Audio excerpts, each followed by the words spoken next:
Assalamualaikum warahmatullahi wabarakatuh. Perkenalkan, nama saya Winnie Yuniar Pusparani dengan NIM 242100056 kelas A2 Prodi Pendidikan Bahasa dan Sastra 2024 IKIP Siliwangi. Jadi di sini saya akan memaparkan sebuah materi yang berjudul perubahan makna kata di dalam penggunaan bahasa gaul. Nah, tanpa berlama-lama lagi, mari saja kita mulai. Bahasa gaul. Apa sih yang kalian pikirkan jika mendengar kata bahasa gaul ini? Jadi bahasa gaul itu menurut William Labov yang merupakan pelopor dalam bidang sosiolinguistik merupakan variasi bahasa, termasuk bahasa gaul, muncul sebagai cara untuk membedakan identitas sosial dan kelompok usia. Sedangkan menurut Jean Aitchison, seseorang yang meneliti bagaimana bahasa berkembang dan berubah seiring waktu, bahasa gaul ini dapat dipahami sebagai bagian dan perubahan bahasa alami yang terjadi secara terus-menerus dalam masyarakat. Aitchison melihat bahwa bahasa mengalami perubahan karena dorongan-dorongan sosial, seperti keinginan untuk berinovasi, merasa relevan, dan membentuk identitas tertentu. Namun secara umum, bahasa gaul merupakan variasi bahasa tidak resmi yang digunakan oleh kelompok tertentu, terutama anak muda, untuk berkomunikasi secara santai, ekspresif, dan juga kreatif. Dalam kaitan dengan makna kata, bahasa gaul ini menunjukkan bagaimana makna kata dapat merubah secara luas atau bahkan bergeser sesuai dengan konteks sosial dan budaya. Perubahan makna kata dalam bahasa gaul merupakan fenomena yang umum terjadi. Mengapa? Sebab bahasa itu selalu berkembang mengikuti budaya dan gaya hidup pada masyarakat.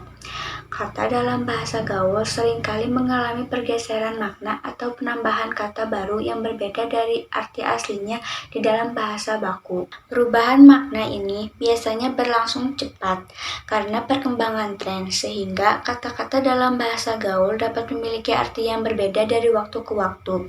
Jika dilihat dari kondisi, masyarakat, terutama kaum muda, lebih suka berinteraksi ataupun berkomunikasi dengan orang lain menggunakan bahasa gaul karena penggunaannya yang tidak terlalu kaku. Nah, metode yang digunakan untuk membahas perubahan makna kata dalam penggunaan bahasa gaul ini yaitu metode semantik. Mengapa metode semantik yang dipilih? Karena semantik berguna untuk menganalisis fokus pada aspek makna dan konteks pemakaian kata. Selain itu, metode semantik ini juga menganalisis perubahan makna secara mendalam, memahami nuansa emosional dan sosial, dan mengenali pengaruh konteks dan situasi pemakaian. A few moments later. Pada artikel jurnal pertama, saya menemukan perubahan makna pada kata tuami yang berasal dari kata suami. Kata ini menunjukkan makna pria yang menjadi pasangan istri. Kata suami telah berubah tulisan dan bunyinya menjadi tuami, namun maknanya tetap suami. Di dalam semantik, ini dapat dikategorikan semantik leksikal karena berfokus pada makna kata dan perubahan bentuk kata yang tetap mempertahankan makna asalnya. Nah, jika pemaparan tadi itu mengenai semantik leksikal, kali ini mengenai turunan semantik leksikalnya, yaitu sinonim dan juga antonim.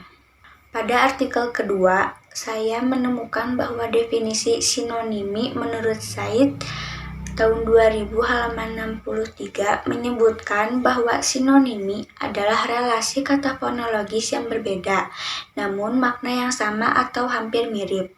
Misalnya pada kata kedan dan kata sohib. Secara fonologis berbeda, tetapi memiliki makna yang sama, yaitu sama-sama menyatakan teman. Pada artikel ketiga ini membahas makna denotatif dan juga konotatif di dalam bahasa gaul. Makna kata denotatif adalah makna kata asli atau makna sebenarnya dari suatu leksem, sehingga makna denotatif ini dapat diistilahkan sebagai kata asal. Kutipan dari Rahma tahun 2020 halaman 35. Contohnya itu kata candu, nyokap, jamet, ges, YGY, dan masih banyak lagi. Makna konotatif adalah makna kiasan atau makna yang bukan berasal dari kata sebenarnya, serta merupakan makna lain yang ditambahkan pada makna dengan nilai dari seseorang yang menggunakan kata tersebut. Rahma 2020 halaman 35. Contoh-contoh kata gaul yang memiliki makna konotatif yaitu bias, pansos, ghosting, circle, selfie, kompor, dan juga gabut.